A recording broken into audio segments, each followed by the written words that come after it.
आप सभी दोस्तों को मेरा नमस्कार। ये मेरी सीटेट जुलाई 2024 के एग्ज़ाम के लिए पहली क्लास है और मैं उम्मीद करता हूँ कि ये मेरी पहली क्लास बिल्कुल ठीक जाएगी और आपको जो मैं आज अधिगम के बारे में, जो कि सीटेट के लिए पहला चैप्टर है और काफ़ी इंपॉर्टेंट चैप्टर है। सीटेट हो या आप पेडागोजी, साइकोलॉजी, टीचिंग के क्षेत्र में जो भी आगे बढ़ना चाहते हैं तो उसके लिए सबसे मेन चैप्टर, सबसे फर्स्ट का जो चैप्टर पड़ता है हमारा ये अधिगम का पड़ता है पेडागोजी के क्षेत्र में। तो आज मैं आपको अधिगम के बारे में पढ़ाने जा रहा हूँ, समझाने जा रहा हूँ कि अधिगम क्या है, अधिगम की परिभाषा क्या है और अधिगम से हमारा क्या भाव है। अधिगम का अर्थ क्या होता है? अधिगम का अर्थ होता है सीखना। किसी भी चीज़ को हम सीखते हैं तो वही अधिगम होता है।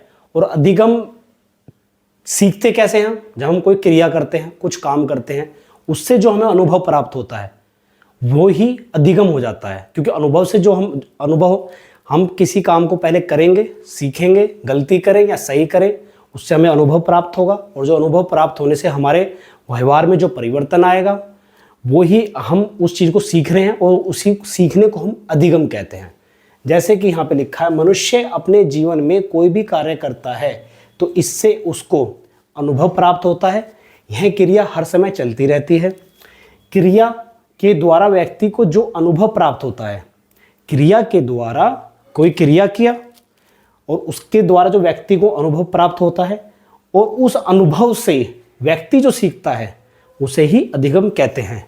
हमने कोई भी काम किया अपना और उसमें हमें जो अनुभव प्राप्त हुआ, उस अनुभव से जो हम जो सीखेंगे उसी को अधिगम कहेंगे। कई बार हम कोई काम सीखते हुए गलती करते हैं और हम उस गलती से सीखते हैं और जो सीखने से ही हमें अधिगम प्राप्त होता है। चाहे उसको सही करते हैं तो हमें पता लग जाता है कि हम इस काम को इस तरह सही कर रहे हैं तो हम दोबारा से भी इसको ऐसे ही करें। तो अधिगम का अर्थ होता है सीखना। किसी को सीखना क्या है? किसी क्रिया को करने से जो अनुभव प्राप्त होता है और अनुभव से जो हम प्राप्त होकर के सीखते हैं उसी को अधिगम कहते हैं। और ये स्किनर के अनुसार अधिगम की परिभाषा और ये वुडवर्थ के अनुसार अधिगम की परिभाषा।